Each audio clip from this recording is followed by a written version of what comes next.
Salam, halo sahabat-sahabat terkasih dalam Kristus Yesus, dimanapun dan bagaimanapun kondisi sahabat-sahabat semua pada saat ini. Kita semua percaya bahwa Tuhan kita Yesus Kristus akan menyertai, akan menolong dan memberkati kita semua. Amin. Pada kesempatan yang sangat baik ini, saya mau sharing satu ayat firman Tuhan untuk boleh kita renungkan, dan untuk boleh mudah-mudahan bisa menjadi berkat bagi saya dan bagi sahabat-sahabat semua. Mari kita lihat dan yang terkutip dari 1 Yohanes pasal 4 ayatnya yang ke-19.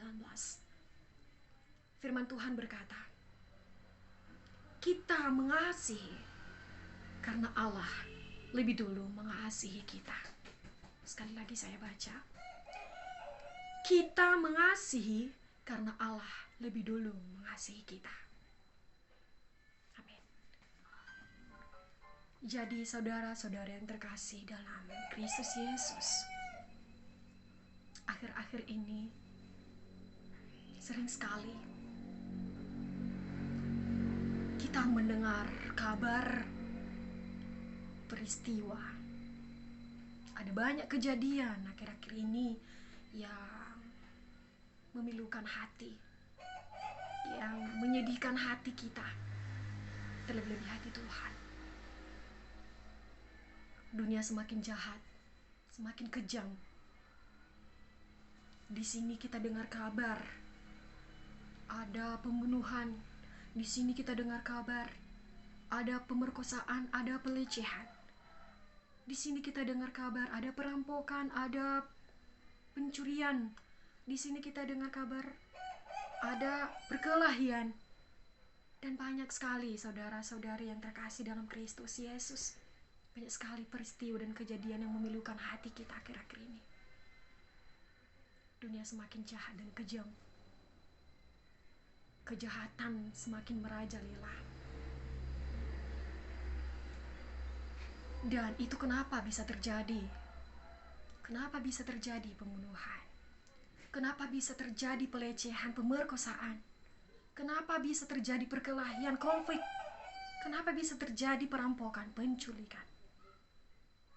Karena apa? Karena kita tidak memiliki kasih. Karena kita tidak mengasihi sesama. Karena kita tidak mengasihi hidup sesama. Kita dikuasai oleh kejahatan, perbuatan-perbuatan yang tidak berkenan di hadapan Tuhan. Kasih dalam hati kita telah tenggelam, sehingga kita gampang sekali untuk melakukan perbuatan-perbuatan yang najis, yang tidak berkenan di hadapan dan memilukan hati kita. Mari kita perhatikan kembali ayat ini, saudara-saudariku yang terkasih dalam Kristus Yesus. 1 Yohanes pasal 4 ayat yang ke-19.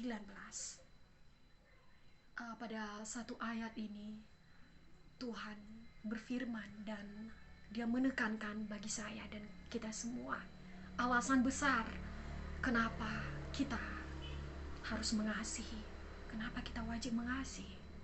Mari kita baca. Kita mengasihi karena Allah lebih dahulu mengasihi kita. Ya, karena Allah lebih dahulu mengasihi kita. Jadi itu udah sangat jelas alasannya. Kenapa saya, kenapa saudara harus mengasihi? Karena Allah telah lebih dulu menjadi teladan, telah lebih dulu berbuat. Maka kita sebagai ciptaannya dikehendakinya untuk boleh, untuk bisa meniru apa yang telah dilakukan oleh Tuhan kita. Dalam hal mengasihi, bicara tentang mengasihi atau kasih ini, mungkin saya dan saudara-saudari semua ada banyak sekali pertanyaan yang muncul di benak kita berbicara tentang mengasihi. Yang pertama, misal, kenapa kita harus mengasihi? Pertama. Kedua, siapa yang harus kita kasihi? Dan Ketiga, bagaimana kita mengasihi? 3 pertanyaan ini saya rasa mungkin akan timbul dalam benak kita. Kita bicara tentang mengasihi. Mari kita lihat yang pertama. Mari kita bahas satu persatu pertanyaan ini. Coba kita pecahkan bersama. Pertama, mengapa kita mengasihi? Saya rasa jawabannya sangat singkat dan jelas, seperti yang dikatakan pada ayat firman Tuhan pada 1 Yohanes pasal 4 ayat 19 ini mengatakan, kita mengasihi karena Allah lebih dulu mengasihi kita. Yaitu saudara-saudariku yang terkasih, kita mengasihi karena Allah Tuhan kita, pemilik saya, saudara, dan seluruh isi bumi ini, telah lebih dulu mengasihi kita. Apa bukti? Apa bukti bahwa Allah itu mengasihi kita? Sederhana jawabannya. Bukti besar bahwa Allah mengasihi kita, yaitu dengan Dia mati di kayu salib, menggantikan kita. Dia menggantikan kita manusia yang berdosa untuk dihukum, bahkan sampai meninggal, sampai mati, saudara-saudara yang terkasih. Kenapa dia rela-rela? Kenapa dia bela-belain mau melakukan itu? Kenapa Tuhan kita mau memberi dirinya untuk dihukum, untuk disiksa, untuk dicaci maki, untuk dianiaya, untuk menderita, bahkan sampai meninggal? Buat apa? Satu, karena Dia mengasihi saya dan saudara. Amin. Itu bukti besar dan itu bukti yang nyata bagi kita seluruh umat ciptaannya bahwa Allah kita itu sangat luar biasa, sangat baik dan dahsyat. Dia mengasihi kita. Terbukti Dia menggantikan kita. Padahal kalau secara logika, Dia kan pencipta, Dia pemilik saya, Dia pemilik saudara, Dia pemilik dunia ini, seluruh isinya. Lalu kenapa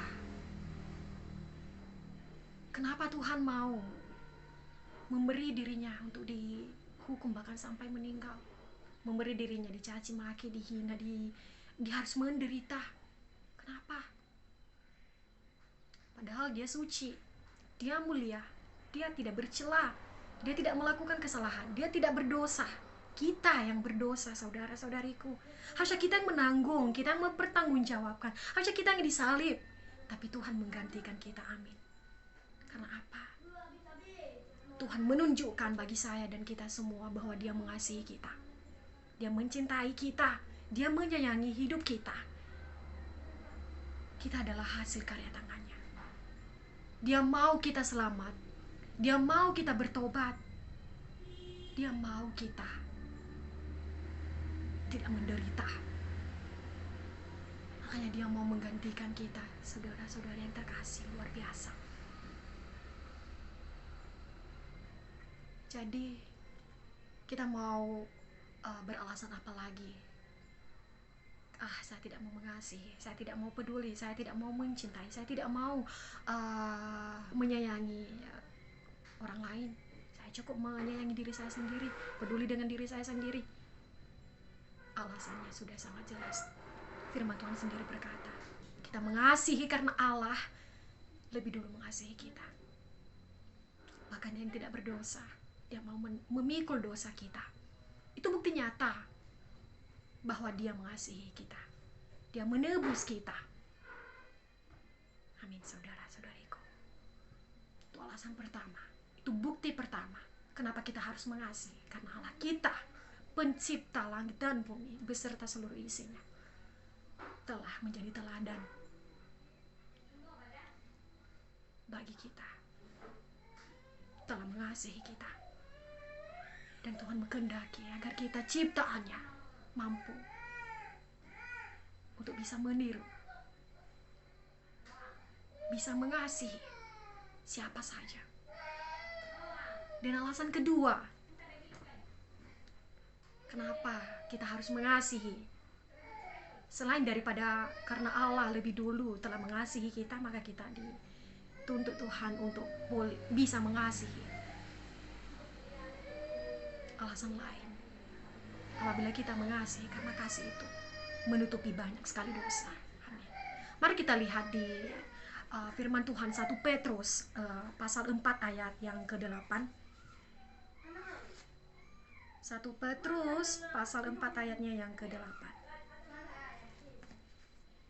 Firman Tuhan berkata, tetapi yang terutama, kasihilah sungguh-sungguh seorang akan yang lain, sebab kasih menutupi banyak sekali dosa. Wah, luar biasa. Ternyata Tuhan kita memperhitungkan. Tuhan kita memperhitungkan perbuatan kita. Memperhitungkan apa yang sudah kita lakukan. Tuhan kasih bonus loh. Padahal alasan pertama sudah sangat cukup jelas kenapa kita mengasihi, ya, karena Dia telah lebih dulu mengasihi kita. Lalu kenapa lagi Tuhan kasih bonus? Oh, kalau kita mengasihi, maka itu akan menutupi banyak sekali dosa. Amin. Siapa kita yang tidak berdosa? Saya, saudara-saudari semua adalah berdosa. Kita manusia berdosa, saudara-saudari. Terlepas dari tindakan perbuatan kita yang sehari-harinya itu tidak menyenangkan hatinya. Ujaran kita saja, buah dari pikiran kita saja yang kotor, yang tidak berkenan, itu sudah dosa. Jadi siapa kita? Semua kita berdosa. Jadi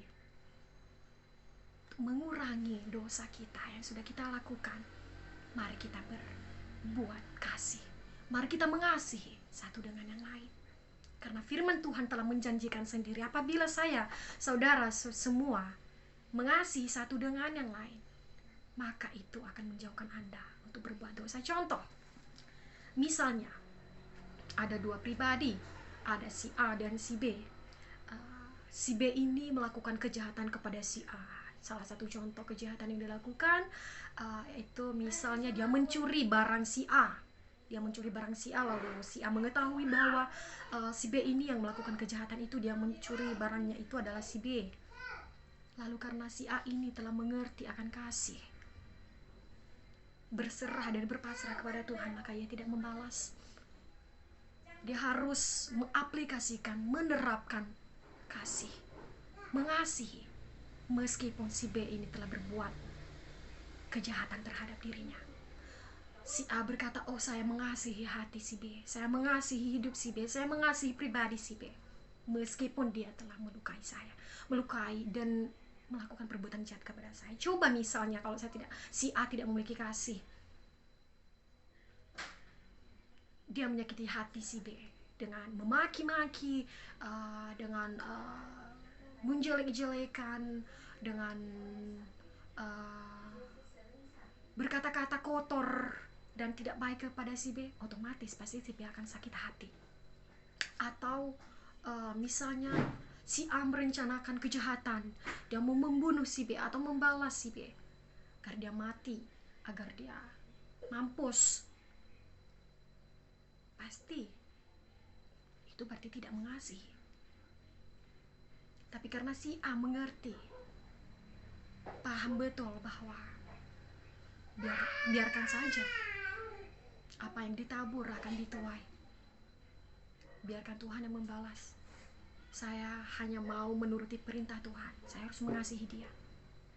Saya tidak mau membalas dia. Kalau saya menyakiti hatinya, berarti saya tidak mengasihi dia. Saya mengasihi hidupnya, saya mengasihi hatinya, maka saya tidak mau melukai perasaannya. Itu contoh. Jadi saudara-saudariku yang terkasih, cukup jelas alasan kenapa kita mengasihi. Kenapa kita harus mengasihi? Pertama tadi adalah di firman Tuhan sendiri mengatakan bahwa karena Allah lebih dulu mengasihi kita. Dan kedua, dilanjutkan kembali di dalam 1 Petrus pasal 4 ayat yang ke-8, kasih menutupi banyak sekali dosa. Karena kita memiliki kasih, maka kita enggan berbuat dosa. Kita takut berbuat dosa. Amin. Ya. kita pecahkan persoalan yang kedua. Siapa yang layak kita kasihi? Saya mau jawab, saya mau katakan, tidak ada istilah layak dan tidak layak. Siapa saja berhak dan boleh menerima kasih kita. Tuhan Yesus sendiri, saudara-saudariku, mati, mengorbankan hidupnya untuk seluruh umat manusia di bumi ini tanpa terkecuali. Dia tidak hanya mau mati, dia tidak memikul salib hanya untuk keluarga ini, hanya untuk si A, untuk si B tidak, karena dia tidak baik. Saya hanya memikul dosa ini. Tidak, terbukti dia menebus dosa kita semua tanpa terkecuali, tanpa pilih bulu, tanpa memandang agama, tanpa memandang rupa.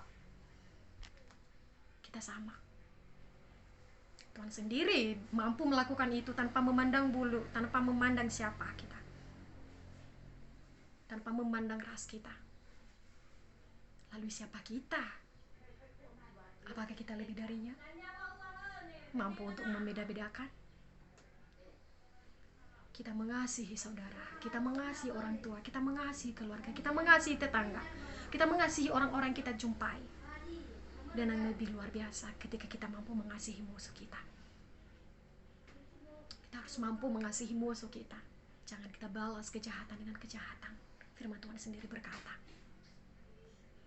kembali lagi ditekankan bahwa balas dendam bukanlah hak kita, tetapi hak Tuhan. Apa buktinya? Firman Tuhan sendiri berkata, saudaraku, di dalam firman-Nya, kalau saya tidak salah,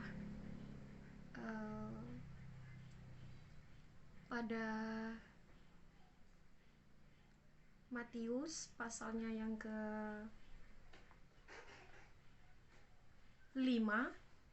ayat yang ke-44 berkata, firman Tuhan berkata, tetapi aku berkata kepadamu, kasihilah musuhmu dan berdoalah bagi mereka yang menganiaya kamu. Kita tidak hanya sekedar mengasihi mereka, tapi kita berdoa. Kita mendoakan mereka, kita mendoakan musuh kita. Oh, Tuhan luar biasa ya.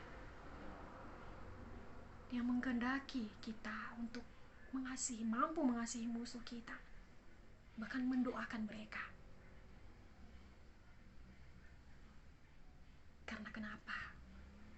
Biar Tuhan sendiri melakukan pembalasan. Kembali lagi, hukum dalam Kristen. Apa yang engkau tabur, itulah yang akan engkau tuai. Jadi berserah saja sama Tuhan. Biarkan Tuhan yang melakukan. Biarkan Tuhan yang bekerja. Ada amin? Amin, saudaraku. Apa bukti bahwa balas dendam itu haknya Tuhan, bukan hak kita? Bisa kita lihat dalam firman Tuhan pada Roma, kalau saya tidak salah, Roma pasal 12 ayat yang ke-19 sampai 21.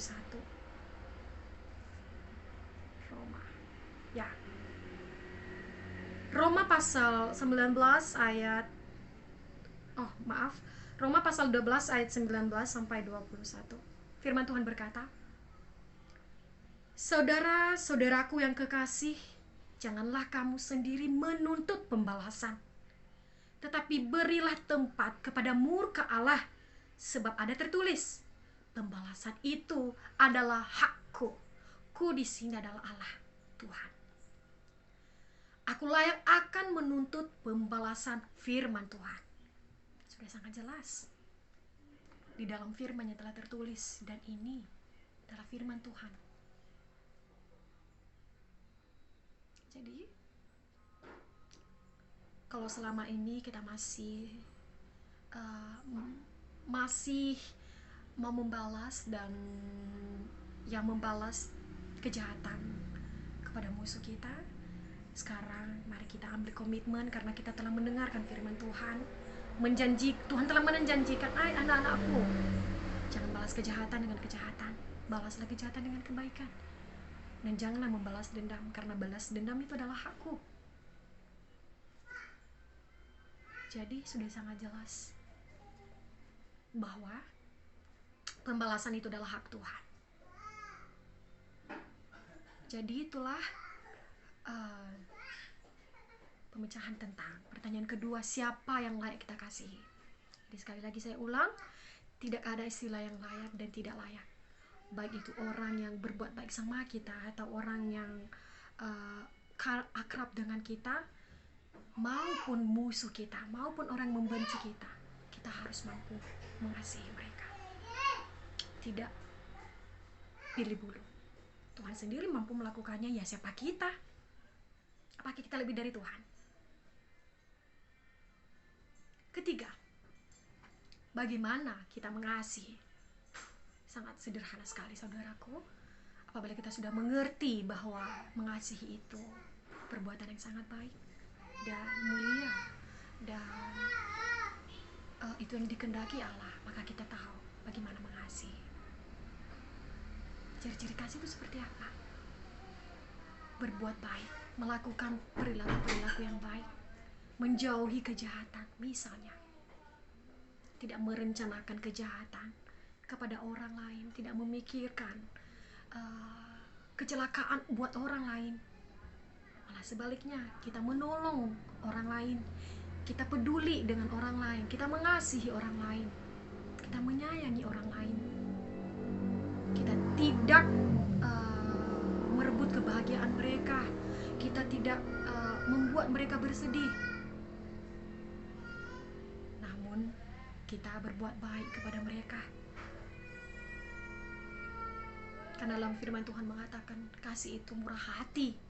Murah hati, saudara, tidak memegahkan diri. Murah hati, gampang menolong, mengulurkan tangan, memberi bantuan. Bantuan dalam kutip bukan hanya tentang materi.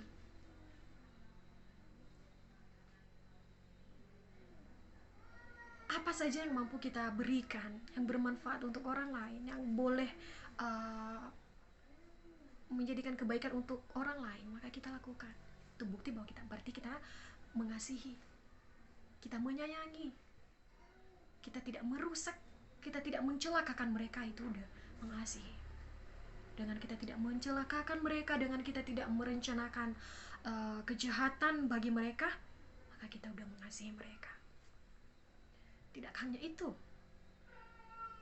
kita juga menolong mereka. Tidak sombong, kita tidak cemburu, kita tidak memegahkan diri.